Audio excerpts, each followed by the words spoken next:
सीताराम। हम कुरुक्षेत्र में बैठे हैं और हमारे भक्त भी बैठे हैं और राम कथा जो है हम श्री गणेश करने जा रहे हैं और इसमें भगवत कृपा छिपी है।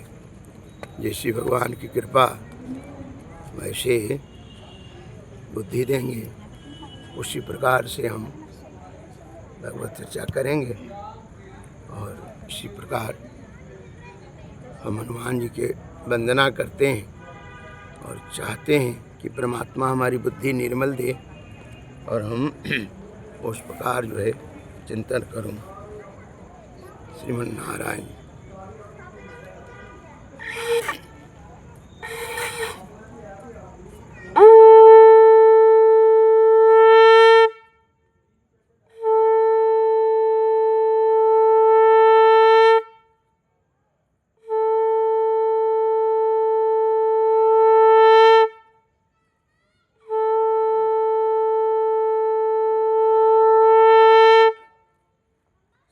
रामानुजाय नमः। श्री जानकी वल्लभ विजय राम।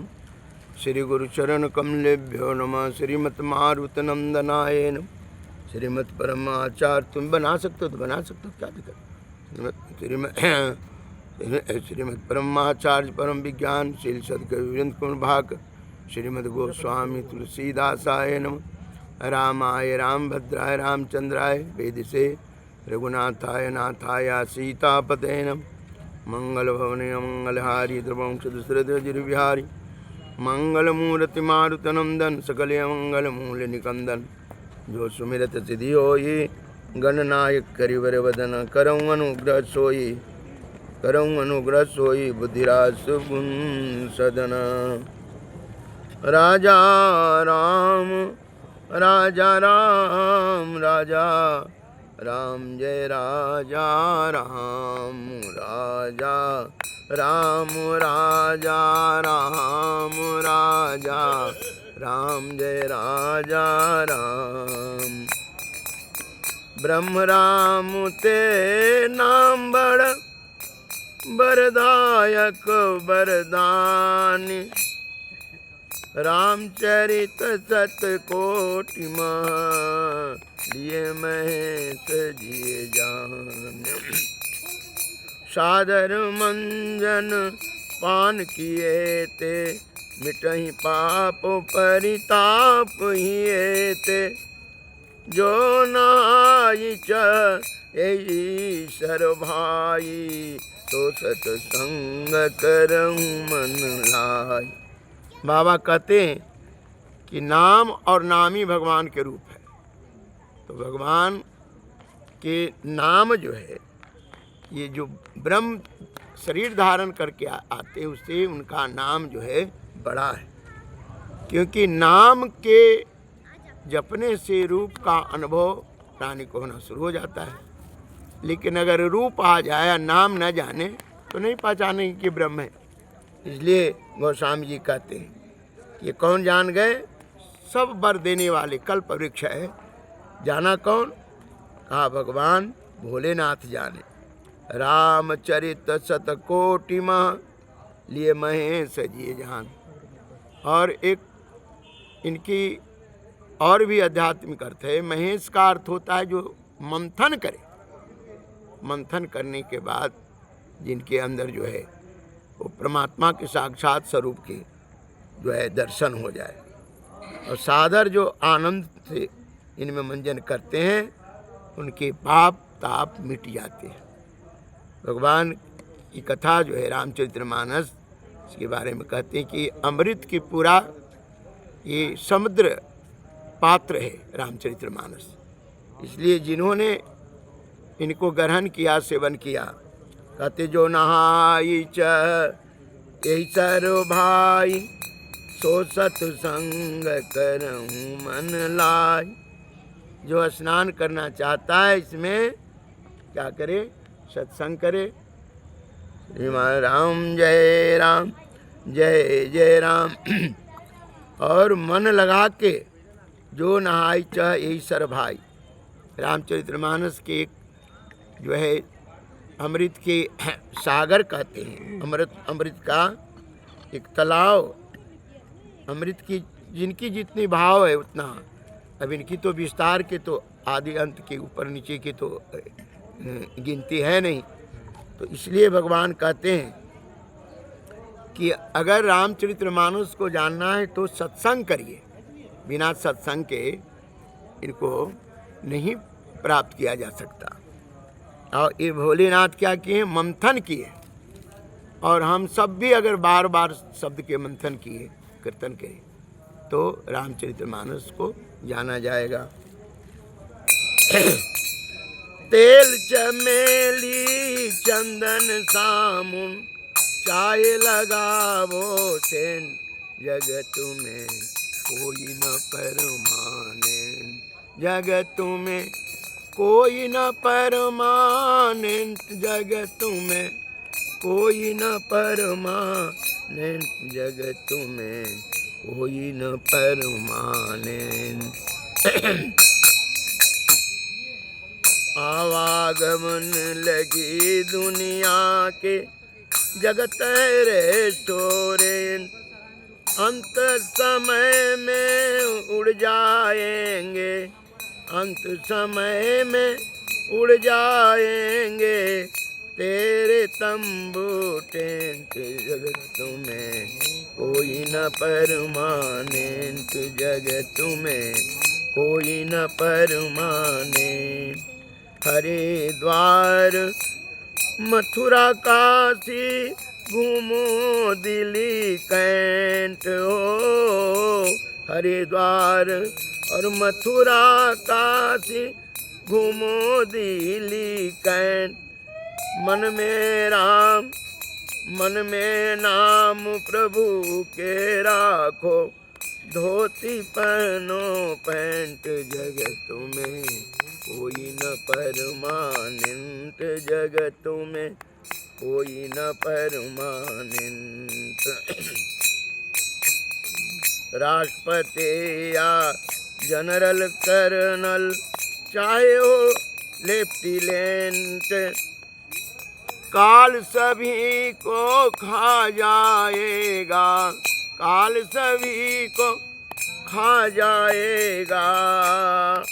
लेडीज हो या जेंट, जगत में कोई न परमानेंट, जगत में कोई न परमानेंट। साधु संत के संगत कर लो, ये सोच हाँ या सच्ची गवर्नमेंट। रसिक संत कहे जग में, रसिक संत कहे इस जग में, ना होना एपोसेंट, जगत में कोई न परमानेंट, जगत में कोई न परमानेंट। ऐसा कहते कि यस विवेक जब देई विधाता, तब तज दोष गुण ही मनुराता। क्यों? गीता जी कहते हैं कि जो व्यक्ति ये विचार करता है कि शरीर की आयु एक सीमित है, इसमें मनुष्य के जवानी बुढ़ापा लड़कपन आते हैं, तो जिस समय जो आए उस समय जो संभाल लिए, लड़कपन संभाल लिए तो जवानी और बुढ़ापा दोनों संभल जाते। इसमें शरीर है तो रोग होगा, दुख होगा, सुख होगा, ये सब उसी प्रकार है जैसे रात और दिन की तरह यह चलते रहता है। भगवान कहते हैं गोस्वामी जी कि यस विवेक जब देई विधाता, तब तजी दोष गुण ही मनुरात। ऐसा ज्ञान हो जाए कि हम नश्वर हैं, 2 दिन में न जाने किस सांसों में जीवन की आशा नाता टूट जाए, आए हैं कर्ज उतारन के कर्ज के भारे बढ़ जाए। तो इस समय जो अपने को जान गया कि मैं हूँ जो हूँ या परमानेंट नहीं हूँ, कभी भी हमारा बुलावा हो सकता है। कहते हैं कि व्यापक विश्व रूप भगवान, ते धरी देह चरित कृत नाना।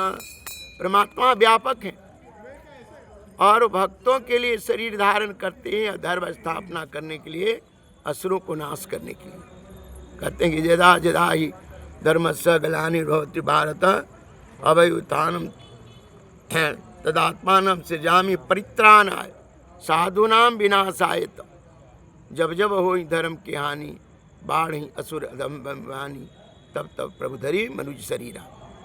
भगवान को संसार में शरीर धारण करके आना पड़ता है, लेकिन तब जब प्रकृति के संतुलन बिगड़ जाती है, जब संतुलित रहती है तो परमात्मा सूक्ष्म रूप में व्यापक तो है। और यहाँ कहते हैं व्यापको विश्व रूप भगवाना अति धरी देह चरित कृत नाना। साधारण मनुष्य की तरह वो करते हैं। तो गीता जी में भगवान कहते कि हे अर्जुन, जब मैं संसार में धर्म स्थापना करने के लिए साधारण शरीर में आता हूँ तो अधम नर, जिन्हें विषय प्यार है, संसार के विकार से प्रेम है, ऐसे व्यक्ति क्या करते हैं? हमारे भजन नहीं करते, हमें साधारण मनुष्य समझते। भगवान स्वयं श्रीमुख से कहें तो यहाँ कहते हैं कि मंजनो पानो पापो हरे का कहत सुनत एक हरे अविवेका।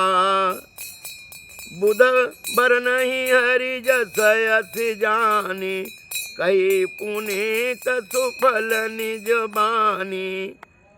भगवान के दो स्वरूप है शुद्ध होने का। एक कहते हैं जो है वो संसार में गंगा जी, जिनमें स्नान करने के बाद प्राणी का सारे पाप धुल जाते हैं।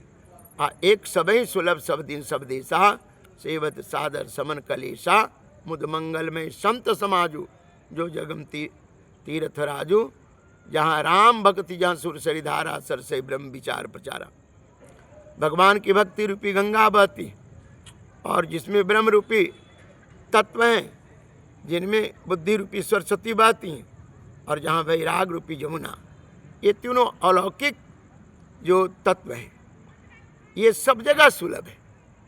गंगा जी में सालों स्नान करने के बाद कहीं आपका पाप धुले, लेकिन इसमें तो जिस समय आप बैठे उसी समय से प्राणी का पाप जो है, ये जो काम क्रोध लोभ मोह ईर्षा है, इनका नाश होना शुरू हो जाता है। बाबा कहते हैं तो कहा कि एगो को मंजन करने से, आएगो के श्रवण करने से, गंगा जी मंजन करने स्नान करने से और सत्संग श्रवण करने से पाप धुलता है। होई हैं राम चरण अनुरागी, क्या हो जाएगा? राम जी के चरण में भक्ति मिल जाएगी। कि कलिमल रहित सुमंगल भागे, कलिकाल के सारे अवगुण धुल जाते हैं। व्यापक एक ब्रह्म अविनाशी सतचेतन घन आनंद राशि। कैसे व्यापक है परमात्मा? जैसे ये आकाश आगे जो देख रहे हैं लगता है कि जमीन में, लेकिन हम जहाँ बैठे हैं वहाँ आकाश नहीं दिखती। लेकिन आकाश के किसके प्रतीक हैं? कैसे हमारे अंदर आकाश नहीं दिखते? क्योंकि आकाश शब्द के प्रतीक है। आज शब्द ही ये संसार में सब जगह व्यापक है, क्योंकि वायु की टकराहट से, शब्द के टकराहट से वायु की उत्पत्ति है। अब वो उसी तत्व के द्वारा शरीर के अंदर शब्द तत्व जो है, जो हम बोलते हैं, ये आकाश तत्व है, ये हमारी वाणी है। तो ये जो बोलते हैं वाणी आकाश से तो सब में है। तो जैसे काष्ठ का मंथन करने के बाद आप अग्नि प्रकट कर लेते हैं, दही मंथन करके आप मक्खन निकाल लेते हैं, उस प्रकार नाम मंथन करके ब्रह्म तत्व को प्राप्त किया जाता है। अब ये अपनी अपनी है। खान के अंदर सिलेंडर नहीं जा सकता, लेकिन खान के अंदर जो गैस है, जब मशीन के द्वारा रिफाइन करके लाते हैं तो लाने के बाद क्या करते हैं? सिलेंडर में भरते, अपनी गाड़ी चला ले या भोजन बना ले। तो इसी प्रकार शरीर भी एक पात्र है सिलेंडर की तरह। अब परमात्मा जो है संसार में व्यापक है। वो खान तो एक सीमित है पताल में, लेकिन ब्रह्म तत्व जो चैतन प्रकाश है वो कण कण में व्याप्त है। अब जब कोई परमात्मा की साधना करके, इसमें नाम की कीर्तन ही इनकी मशीन है, और नाम कीर्तन के द्वारा ही शरीर रूपी पात्र में, सिलेंडर में आप भरते। आप जब भर लेते तो पराक्रमी हो जाते हैं, भर लेते हैं तो पाप मुक्त हो जाते हैं, भर लेते हैं तो बंधन मुक्त हो जाते हैं, भर लेते हैं तो लोक और परलोक दोनों सुख मिलता है। ये बाबा कहते हैं कि व्यापक एको ब्रह्म अविनाशी, सतचेतन घन आनंद राशि। कैसे ब्रह्म है? का आनंद की राशि है। कर ले राम नाम के खेती साधो, राम नाम के खेती कर ले, राम नाम के खेती साधो, राम नाम के खेती। कौन खेत में हल तू चलेबो, कौन करे किसानी। हाँ, कौन खेत में हल तू चलेबो, कौन करे किसानी। कौन हल कौन बैल बनाई के, कौन लगैबू ज्योति साधो, उपजे हीरा मोती। पांच तत्व में ज्ञान के हल से जीव करतन किसानी। पांच तत्व में ज्ञान के हल से जीव करत किसानी। स्वयं की ज्योति नियम जोग, बैल से उपजे हीरा मोती साधु, उपजे हीरा मोती। कहते कि व्यापक एक ब्रह्म अविनाशी, असचेतन गण आनंद राशि। तो आनंद राशि कैसे प्राप्त किया जाएगा? तो संत कहते हैं कि राम नाम की कीर्तन से, और इसमें जो है शरीर को एक खेत की तरह मानकर जीव उसका किसानी करता है, और इसमें क्या करता है? पांचों तत्व का, जो क्षितिजल पावक गगन समीरा पंच रचित आदम शरीरा। शरीर में पांचों तत्व क्या है? अग्नि, जल, वायु, मिट्टी, आकाश। इन पांचों तत्व में जीव क्या करता है? ज्ञान के हल चलाता है। अज्ञान के हल चलाने के बाद इसमें से क्या निकाल लेता है? हीरा मोती। जिन हीरा मोती के उपमा दिया गया है परमात्मा के नाम को, जो आनंद स्वरूपा है।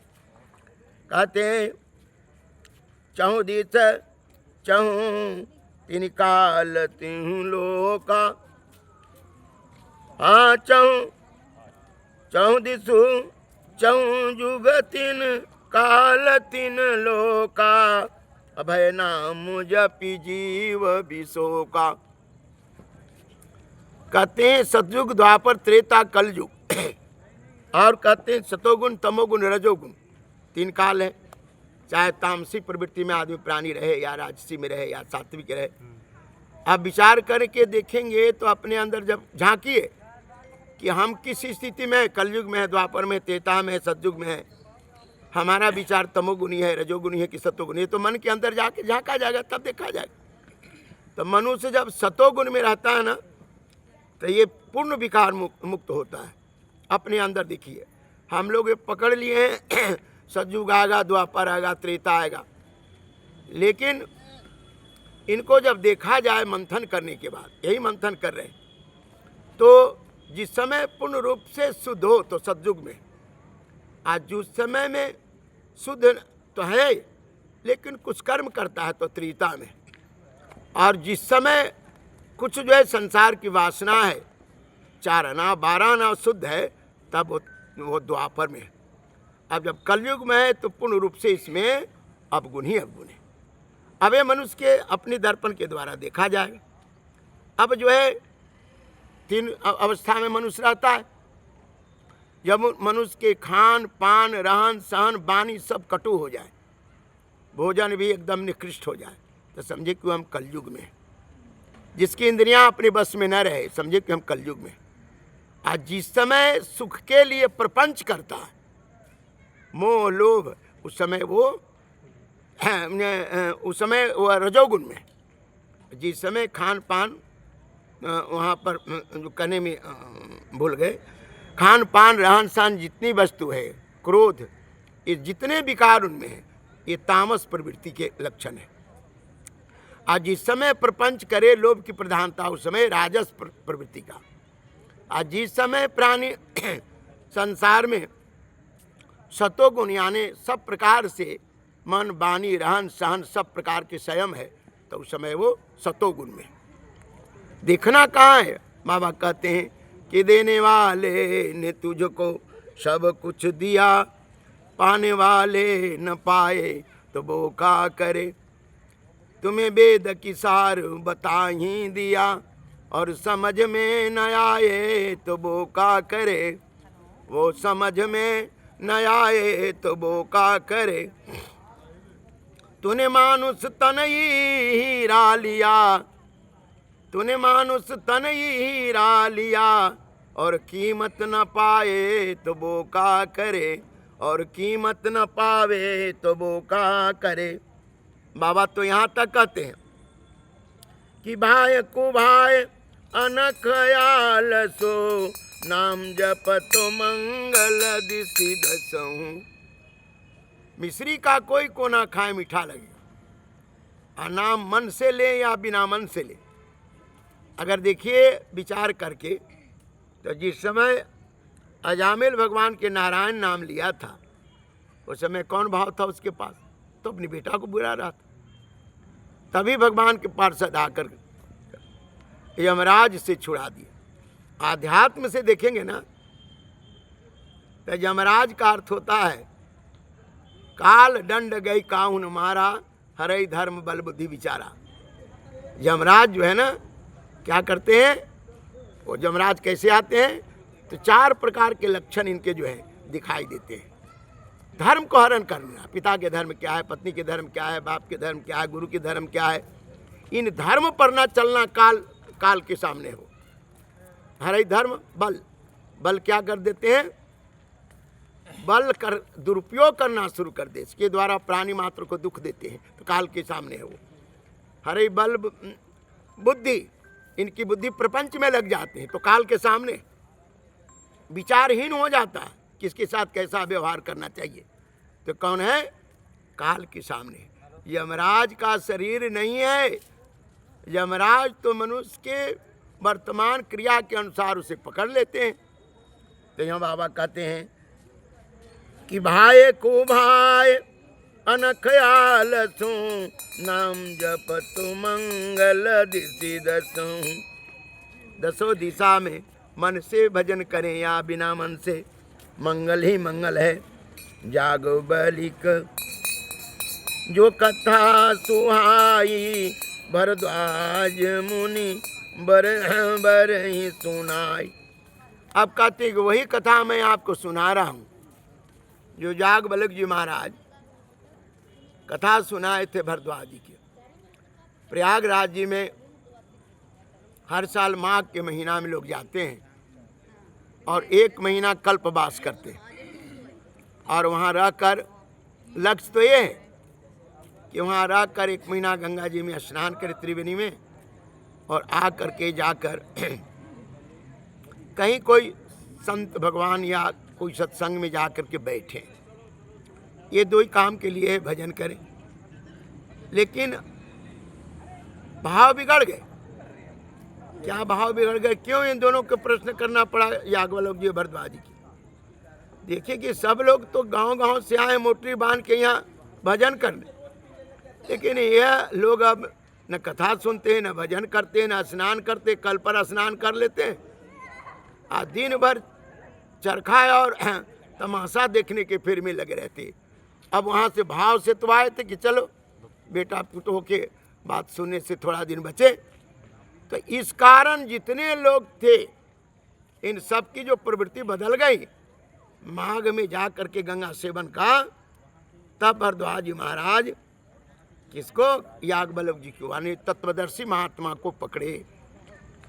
कहते हैं याज्ञवल्क जो कथा सुहाई, भरद्वाज मुनि बरहि सुनाई।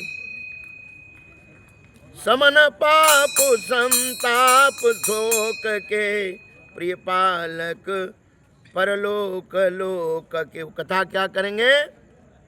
कहा संसार के ताप आपके नाश कर देंगे, शोक को नाश कर देंगे और परलोक सुधार देंगे। कथा अलौकिक।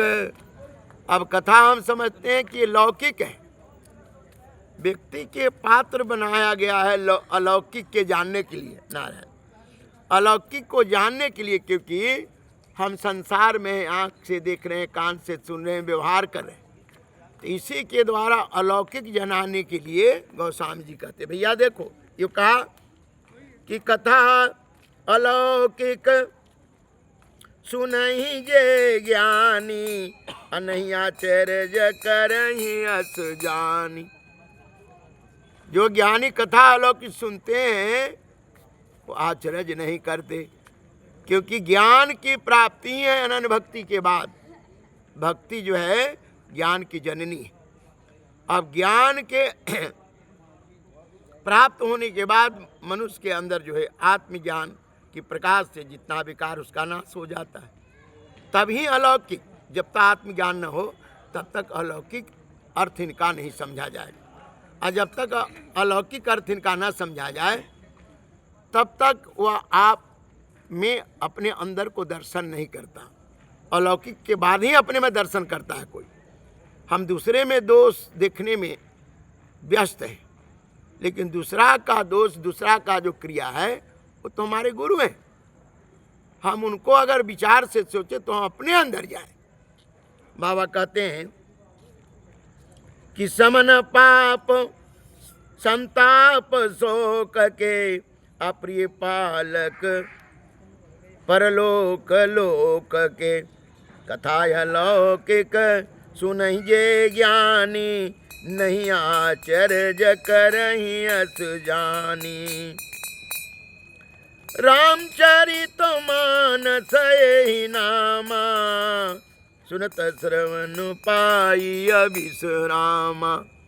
इनका नाम गोस्वामी जी महाराज कहते हैं कि भोले बाबा किया कि रचि महेश निज मानस राखा, असमय पाए शिवासन भाखा। इसलिए रामचरित्र मानस यही नामा, सुनत तुरत पायहि विश्रामा।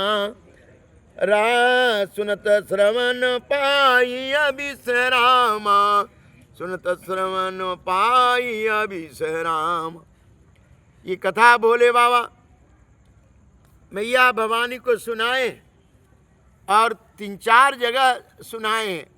जब भवानी शरीर सती शरीर में तो बनी नहीं, तो जब भवानी शरीर में कथा सुनी है तब भोलेनाथ को बार बार प्रणाम करके कहती है कि राम स्वरूप जान मोहि परेऊ। हे महाराज, की कथा के द्वारा हमारे भ्रम को निकाल दिया। आगे विस्तार से माता भवानी की चरित्र के आगे गोस्वामी जी रखे इसमें, लेकिन यहाँ पर कथा उन्होंने सुनाया। रामचरित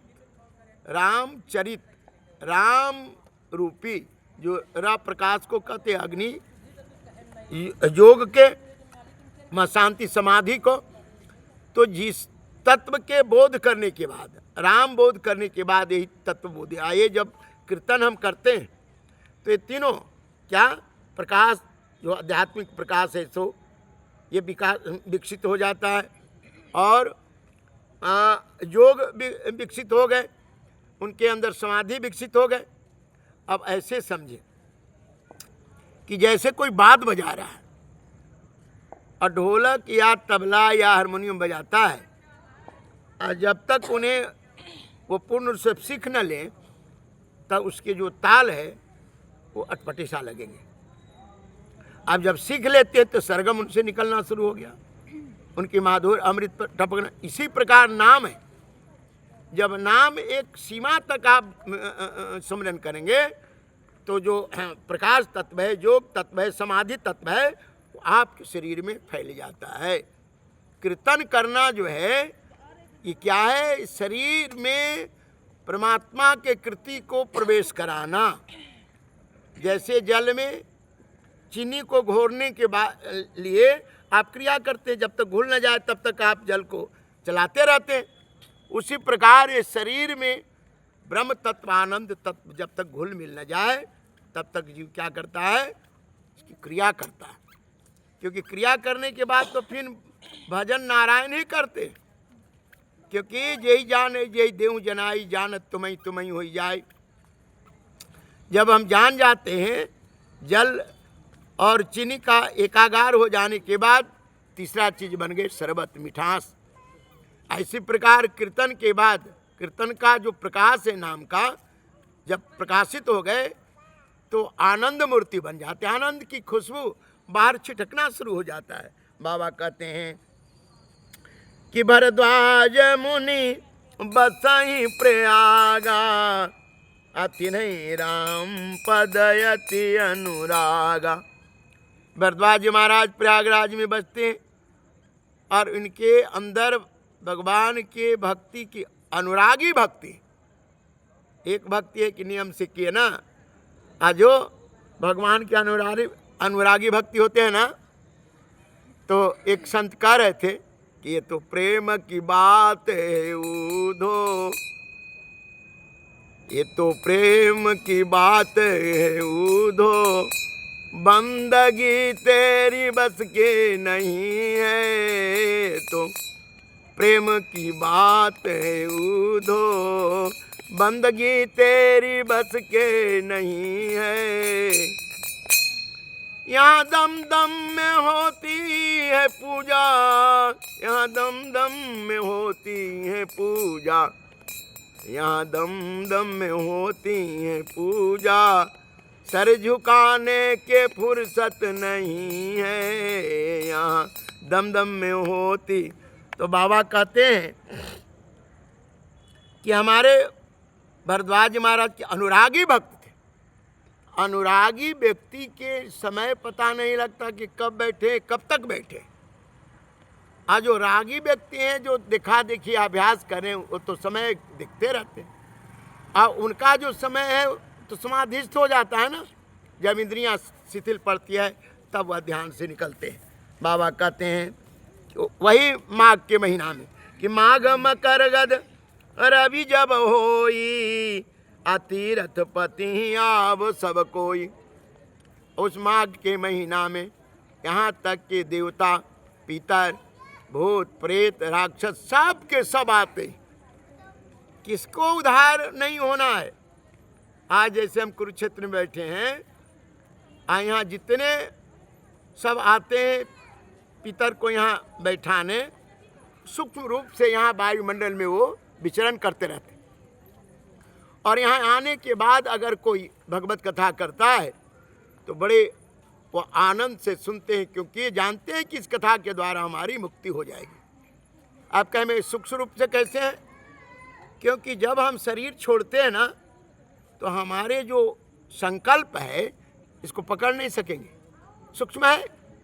तो जो प्राणी मर गया, शरीर छोड़ के चला गया, बेटा बेटा कहते कहते, धन धन कहते कहते, मैं ही बड़ा हूँ कहते कहते, तो जिस प्रकार के स्वभाव लेके मरा सूक्ष्म वायुमंडल में घूम रहे।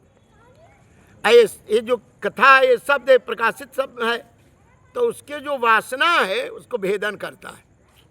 अब भेदन करने के बाद जब उनका जो वासना के शरीर है उसका नाश हो जाता है तो उनकी मुक्ति मिल जाती है। इसलिए तीर्थ में जहाँ भी हैं सारे जो वो तत्व हैं जो वासनात्मक है वो यहाँ पड़े हैं। बाबा कहते हैं कि तीर्थ में सब आते, तीर्थ पति आव सब कोई, और राम भगत तुम मन क्रम बानी, अचतुराए तुम्हारू मैं जानी। कहते हैं कि जब महीना पूरा समाप्त हो गए तो याज्ञवल्क्य जी महाराज को अपनी आश्रम में बुलाए, चरण धोए, और चरण धोने के बाद कहा महाराज मेरे मन में एक प्रश्न है। क्या प्रश्न है? कहा कि राम कौन है? वो अयोध्या वाले राम है, या शिव जी जपते हैं सो राम है, या परमात्मा जो है वो निराकार अलग है? तो भगवान के भक्त थे, इसलिए याज्ञवल्क्य जी ने कहा कि हम तुम्हारी चतुराई समझ गए। ये भक्ति का क्या है?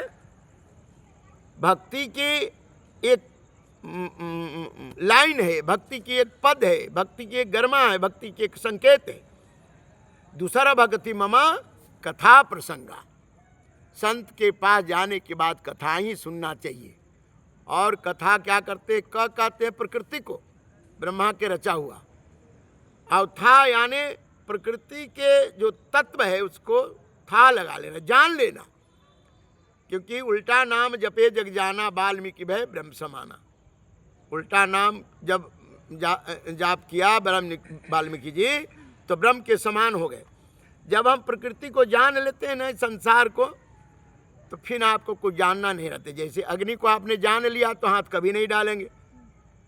इसी प्रकार ब्रह्म को अगर जान लिया तो जानने के बाद वह व्यक्ति कभी भी असावधान नहीं होगा।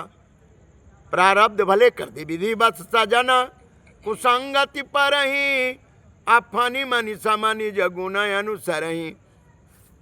भले कर्म बस वह सत्कर्म करते करते कहीं अज्ञान से ऊंच नीच गिर जाए, लेकिन वो तो उसी प्रकार जैसे सांप के माथे में मणि, मणि का काम है कि सर्प के विष को नाश कर देना।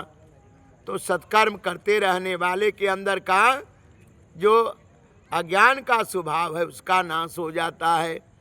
ये नाम में प्रभाव है, नाम वो मणि है। राम भगत तुम मन क्रम बानी, अचतुराए तुम्हारू मैं जान। ये याज्ञवल्क्य जी कहते हैं कि तुम भक्ति से भगवान की कथा सुनना चाहते हो, मैं जान गया तुम ज्ञानी हो, तुम सब कुछ जानते हो। क्यों? का श्रोता वक्ता ज्ञान निधि, कथा राम के गुण, किमि समझाओ मैं जीव जड़ा, कलिमल ग्रसित विमूढ़। गंगा जी पानी, समुद्र के पानी गंगा जी नहीं रख सकती, लेकिन समुद्र के पानी सागर रखेगा।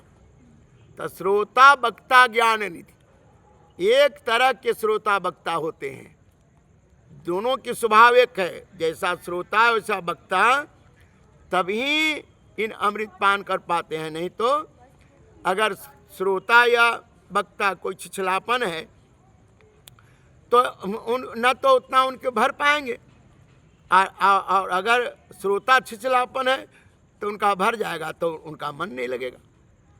इसलिए कहा श्रोता वक्ता ज्ञान निधि। जैसा श्रोता वैसे ही वक्ता होता है, उनमें कोई अंतर नहीं। जैसे समुद्र की गहराई है वैसे सागर की। बाबा कहते हैं कि चाहूँ सुने राम गुण गोढ़ा, किन्हूँ प्रश्न मनहूँ अति मूढ़ा, जो तुम्हारे मन अति संदेहु, तो किन जाई परीक्षा लेहूँ। यही बात माता सती जी भी कह रही थी। लेकिन भरद्वाज जी महाराज तो जब इस प्रकार के स्थिति में आए, तब जो है कहा कि कथा तो कहाँ से शुरू करूं, तो चलो भगवान शिव जी से ही शुरू करता हूं। शिव जी एक बार त्रेता युग माही, शंभु गए कुंभज ऋषि पाही, असंग सती जग जननी भवानी, ऋषि पूज महेश्वर जानी। तो कथा के यहीं से कहा कि भरद्वाज तुम्हारे अंदर कोई अज्ञानता नहीं है, अज्ञानता के भाव लेकर तुम भगवत कथा सुनना चाहते हो। यहाँ कहते हैं स्थिति क्या बनी थी? धू धू करके जलता संसार, राम जी हर देही आयाज काम के गुलाम, राम जी हर देही आयाज काम के गुलाम, राम जी हर देही आज काम के गुलाम राम जी। धू धू करके जलता संसार राम जी। हर देहिया यहाँ काम के गुलाम राम जी। आज घरनु में आग लगले, आज घरनु में आग लगले। कलह कपट और धोखा हो, कलह कपट और धोखा। आपस का है प्रेम खटाई, आपस का भय प्रेम खटाई। क्या भाई क्या बेटा, का भाई क्या बेटा। फैशन ऐसन मन में बैठल कांटेदार राम जी। फैशन ऐसन मन में बैठल कांटेदार राम जी। हर देहिया आज काम के गुलाम राम जी। हर देहिया आज काम के गुलाम राम जी। बिना घूस के काम न होए, कितनो पावे वेतन हो। बिना घूस के काम न होवे, कितनो पावे वेतन। नेताजी भी सेवा छोड़ के फुट डालत है चेतन। दफ्तर और सिंहासन में हाहाकार राम जी। हर देहिया आज काम के गुलाम राम जी। अनुष्ठान जग पूजा आज के हो गए एक दिखावा हो। अनुष्ठान जग पूजा आज के बन गए एक दिखावा। कथाकार अब जो भी आवे, देवे सिंगार की हवा हो। देवे सिंगार की हवा। ऐसे जलत बाट सारा संसार राम जी। हर देहिया आज काम के गुलाम राम जी। हर देहिया